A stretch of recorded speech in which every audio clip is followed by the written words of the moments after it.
In the beginning, God created the heavens and the earth. Now the earth was formless and empty. You can advance a slide. And darkness was over the surface of the deep. And the Spirit of God was hovering over the waters. And God said, "Let there be light." And there was light. God saw that the light was good, and he separated the light from the darkness. God saw all that he had made, and it was very good.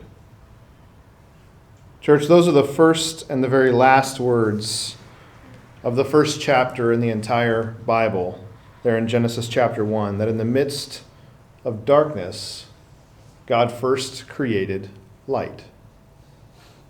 Before water, before land, before even the sun, the moon, and the stars, before all of mankind, before plants and animals, God made his first priority to overcome darkness with light. At the end of it all, God reflects back on what he's made, what in his infinite power he has literally spoken with words into existence. And he concludes quite simply that it was very good. Very good. That is the kind of creator that God is. That is the kind of creation that God has made. It was a world, a universe of total order, of total perfection, and it was glorious.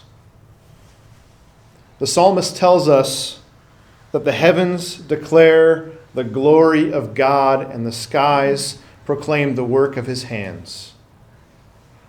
What God made was glorious. It was perfect. It was awesome.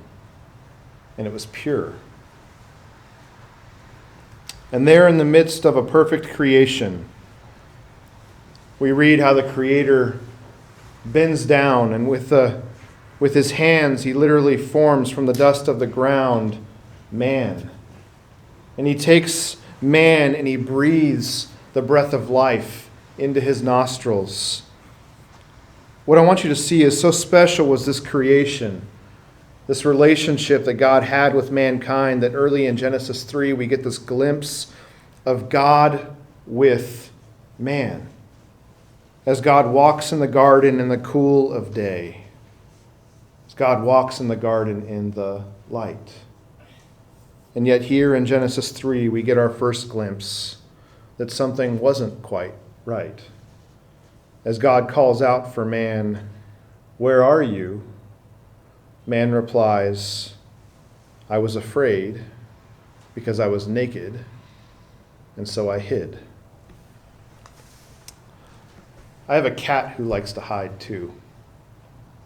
And out of nowhere, sometimes we'll be walking by and he'll surprise us. He'll charge us and then he'll swipe at our feet or our legs as we walk by, as if to say, "I could have killed you, but I didn't." And then, of course, he goes off again to hide. We never see him. He just sort of appears from the shadows, from the darkness. And so as God walked into the garden that day, or in the garden that day, he called for the man that he so loved. But that man had stepped out of the light and hid in the shadows. He went into darkness. Let's stand and sing.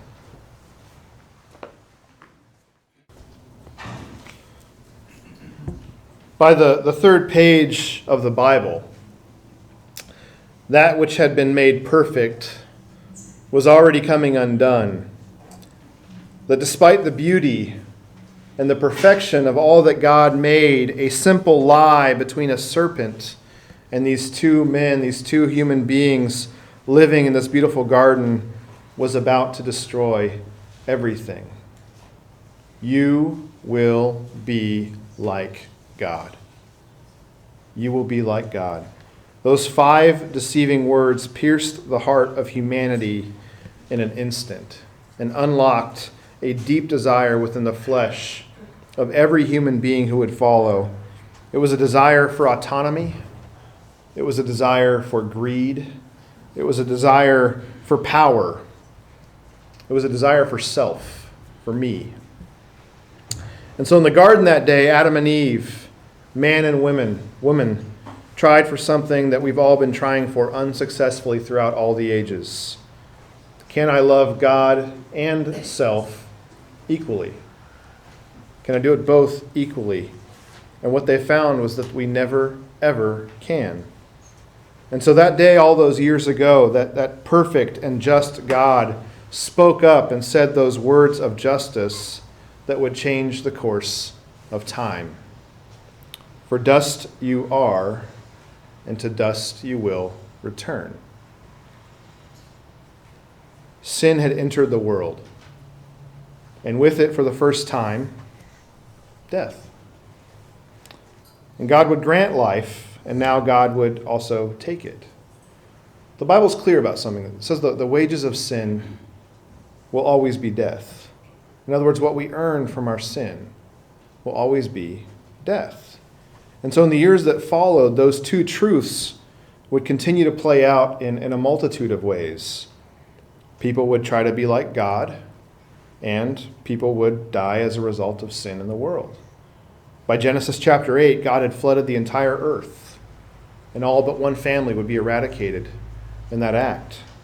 By Genesis chapter 11, humanity had recovered to some degree from almost being eradicated, but they decided to build a tower to the heavens to be, in a sense, like God. The problem of sin, it became evident in that moment, was here, and it was here to stay. But time would go on, much like it marches on today. And so generations would come and generations would go. Nations would rise up and nations would fall. Kings would be enthroned and kings would be dethroned. And in the midst of it all, a loving, compassionate God chose a people to be his very own. A people he would love. A people he would protect. A people for whom he would be king. And he lavished his riches upon those people. And in their distress, those people would cry out, and God would hear their cry, and in his compassion and love, he would rescue them and restore them, only for them to become complacent and fall back into sin and suffering. And so the people would cry out, and God would hear their cry, and in his compassion and his love, he would rescue them, only for them to become complacent and fall back into sin and suffering.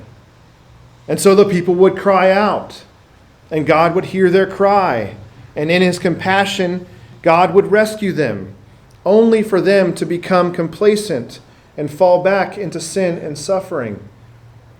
In church, we call this the cycle of sin. And for literally thousands of years, that cycle has played on repeat over and over and over again. It was a tired story. It is a tired narrative. Raise your hand if it has played out in your life. It sure has played out in mine.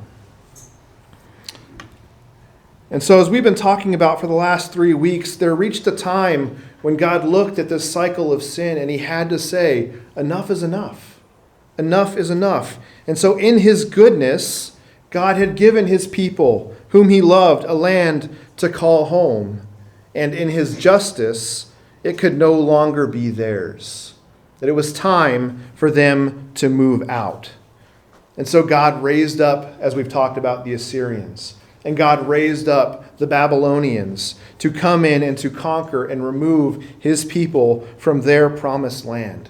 And I want you to see everything that had been given to them by God, everything they'd gained, all their riches, all their protection, all their security was lost like that, almost in an instant.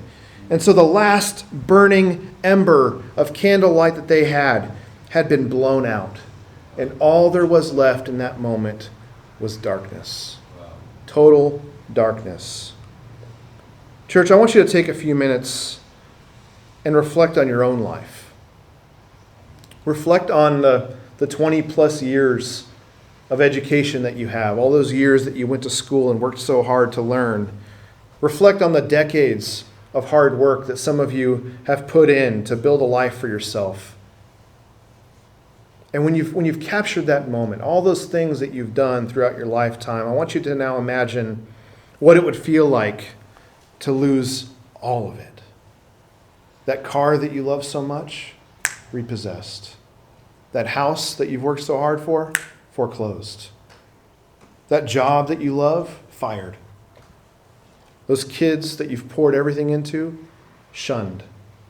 Those friendships that meant so much to you over the years, destroyed. That marriage, divorced. If you can imagine what it would be like to have gained all of that and then lost all of it in an instant, then you might be able to understand just a little bit of what Israel felt like as they were carried off to Babylon. They were hopeless. They were in darkness. They were in complete and total pitch black darkness. Have you ever been in a room that was pitch black? I used to tour the Moaning Cavern as a kid. We'd walk down this long staircase to the very bottom. It was this gigantic room. It felt like a basketball arena inside. And when the time was right, they'd flip a switch, and you couldn't see your hand in front of your face. Total darkness is unsettling. And that's where Israel was. And then suddenly, as if blinded in a pitch black room, a tiny pinprick of light began to appear. When you're in a pitch black room, you can see a small amount of light from miles away. Because from the mouth of a prophet, God begins to speak to his beloved. The people walking in darkness have seen a great light. On those living in the land of deep darkness, a light has dawned. For to us a child is born, and to us a son is given, and the government will be on his shoulders, and he will be called Wonderful Counselor, Mighty God, Everlasting Father, Prince of Peace. Of the greatness of his government and peace there will be no end. He will reign on David's throne and over his kingdom, establishing and upholding it with justice and righteousness from that time on and forever. The zeal of the Lord Almighty will accomplish this. Questions remained. What will this light look like? And who will it be? What child is this? And the reality is, nobody was exactly quite sure. And yet out of the darkness, a glimmer of light had appeared.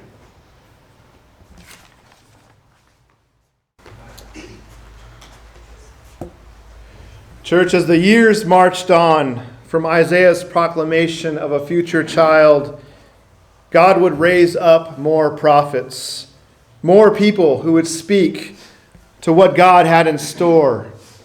And from the prophet Micah, he says, "But you, Bethlehem, Ephrathah, though you are small among the clans of Judah, out of you will come for me one who will be ruler over Israel, whose origins are from of old, from ancient times.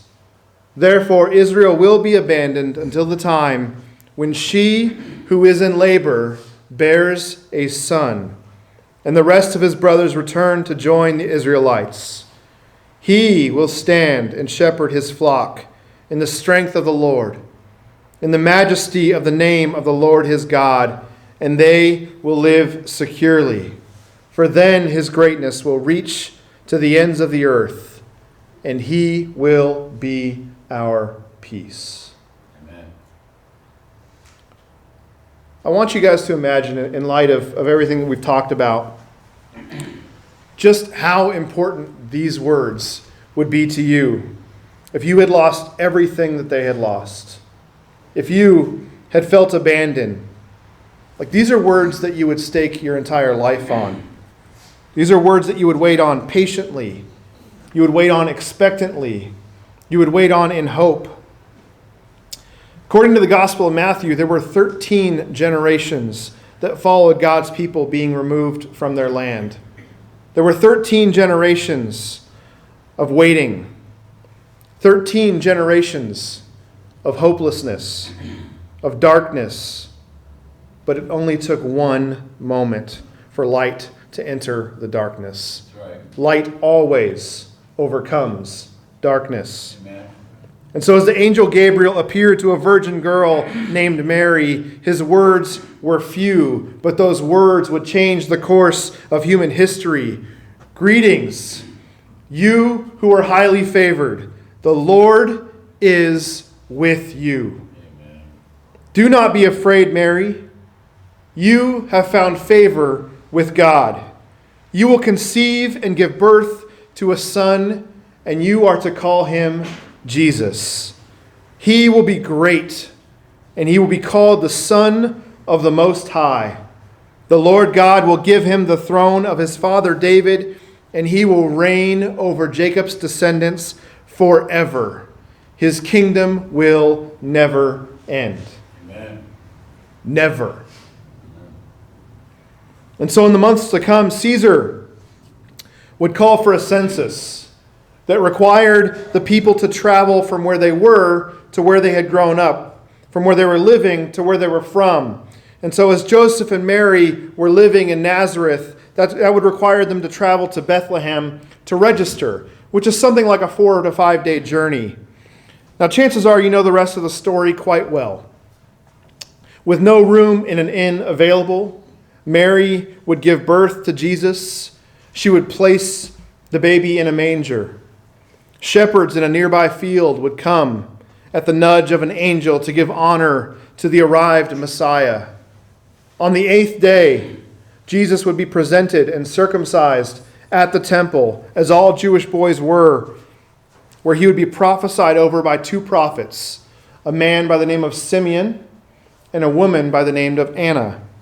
And within a couple of years, word would spread so much about this newborn that Herod the Great would devise a plan to find and to kill this toddler child, and he would not succeed.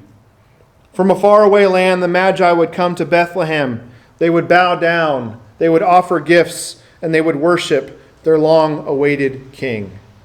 And through all of that, it's the Gospel of John that I think encourages us to take a step back and see what God was up to from the very beginning.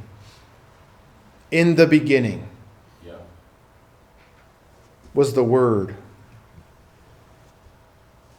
And the Word was with God. And the Word was God. He was with God in the beginning. Through him all things were made. Without him nothing was made that has been made. And in him was life. And that life was the light of all mankind. The light shines in the darkness, and the darkness has not overcome it. The true light that gives light to everyone was coming into the world. He was in the world, and though the world was made through him, the world did not recognize him. He came to that which was his own, but his own did not receive him. Yet to all who did receive him, to those who believed in his name, he gave the right to become children of God. Children born not of natural descent, nor of human decision or a husband's will, but born of God. The Word became flesh and dwelt among us, and we have seen his glory, the glory of the one and only Son, who came from the Father, full of grace and truth. And so, church, however many years you've been alive, You have heard some facet of the Christmas story probably every single year. That's right. If you're 35 years like me, you've heard it 35 times. Amen. Come on. But this year I wanted you to maybe experience it just a little bit differently. Because what you need to see, what we all need to see, is who God is in the midst of darkness. Who God is in the midst of darkness, because he is light. Amen. And not just any light, he is light in the midst of our darkness. Amen. I started this series talking about how this is the most wonderful time of the year, but I also qualified that statement with the caveat that for some this is not. Yeah. For some, this is the most painful time of our year. Yep. That's right. And as I reflect on this week did more to remind me of that truth than any week I can remember in a long, long time. Because from conversations I had about depression with multiple people, to some conflict even between my wife and I and my daughter, to a political landscape ripe with division and animosity, and finally, yesterday, hosting a funeral for a man who was senselessly murdered. This week reminded me as much as any in recent memory of Jesus' words in John chapter 16, that in this world you will have trouble, but take heart. Why? Because I have overcome the world. Amen. That's right. Not I. The world that we have all grown up in and lived in is a world where darkness still very much exists. It's a world where pain and sorrow still very much exist. And yet Jesus looks at each and every one of us. He looks us dead in the eye and he promises, I've got you. I've got you. I already took care of this. Whatever you're dealing with, I've already taken care of it. And so what the prophets remind us of, and what the Gospel of John so beautifully shows us, is that God so loved us.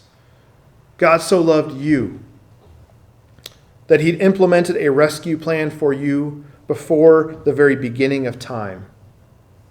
I want you to stop and think about that. Before Adam was ever formed, Jesus was already on the way. You may not realize it, but oftentimes the Bible refers to Jesus as the second Adam. Before the first Adam was ever born, the second Adam was on the way. God looked at us and he knew we couldn't do it. He looked at us, he knew we wouldn't do it. We would not live a perfect life. We would not live the kind of life that we needed to live, but he wanted a relationship with each of us so badly, and he loved each of us in this room so very much that he rescued us before we ever even needed it. Yeah.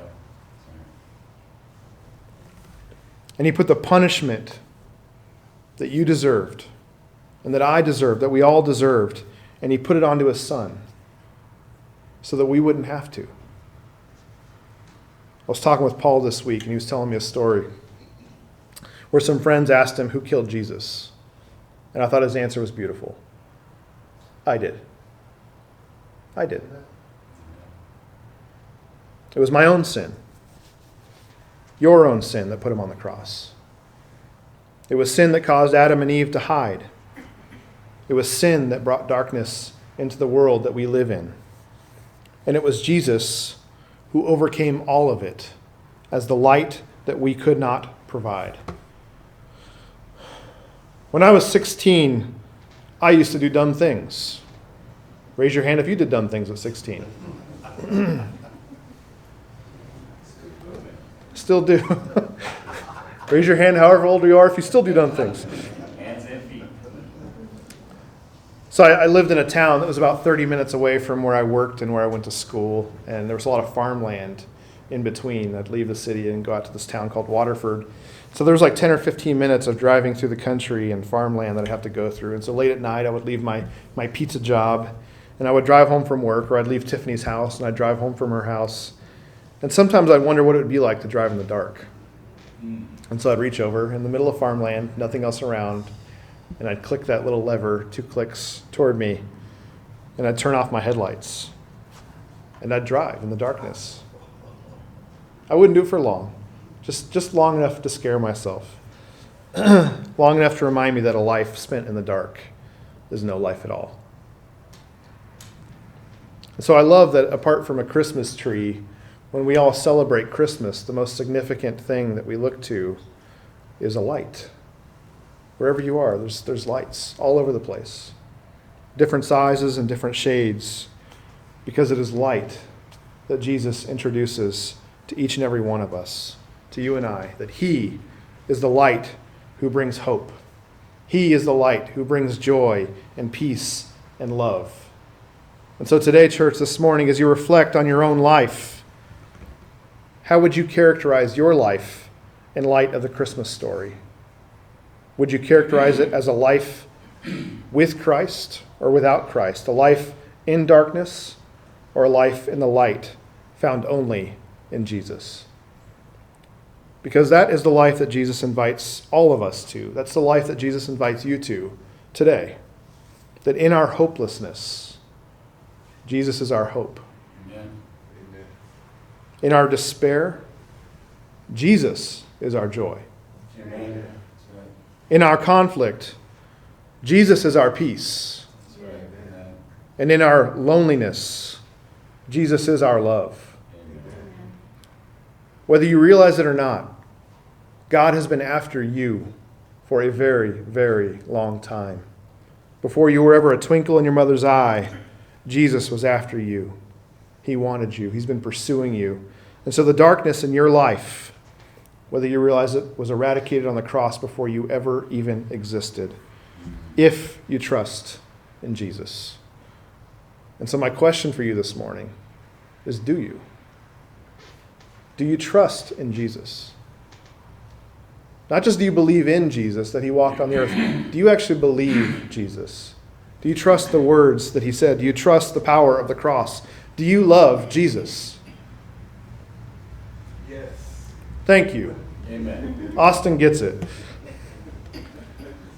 Because if the answer to that final question is, as Austin just reminded us, yes.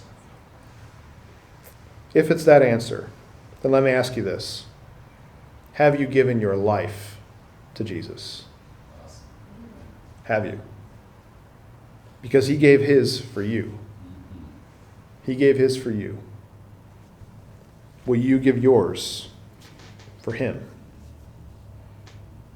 The greatest life that you could give, or the greatest gift that you could give this Christmas season, is the gift of yourself to Jesus, to follow him. Amen. That his birth and his death would not have been done in vain in your life. And so I want to invite you to that this morning. I don't know where you are in your faith and walk with Jesus. I know me and I know sin, and I know there's always a voice in my head that encourages me to hold back. There's always a voice that says, yeah, but. What if we just knocked that off? What if we just said, you know what? Before I was ever a twinkle, Jesus saved me. That's right. Jesus gave me light in my darkness. And it's yours, it's free, it's there for the taking if you want it. But he gives us the choice. We can reject it. We can continue to live in darkness. I don't know why you would. I was wise enough at 16 to turn my headlights back on because I knew where I was headed. I was headed for a post or a tree. I was headed for death. Yeah. We got to be wise enough to live Yeah. in the light that Jesus provides. And so we're gonna close in one final song. I have two asks for you. Number one, sing this song like you love Jesus with all your heart and Come on. soul. Amen. And number two, if you're hearing this message today and you say, I'm tired of living in the dark, or maybe I'm just not making some wise decisions lately and I want someone to pray with me, I want to invite you to come forward. I'm going to sit right here in the front row. I invite you to come forward. We can talk with you about a decision to follow Jesus. We can pray with you if you are trying to renew your faith in Jesus.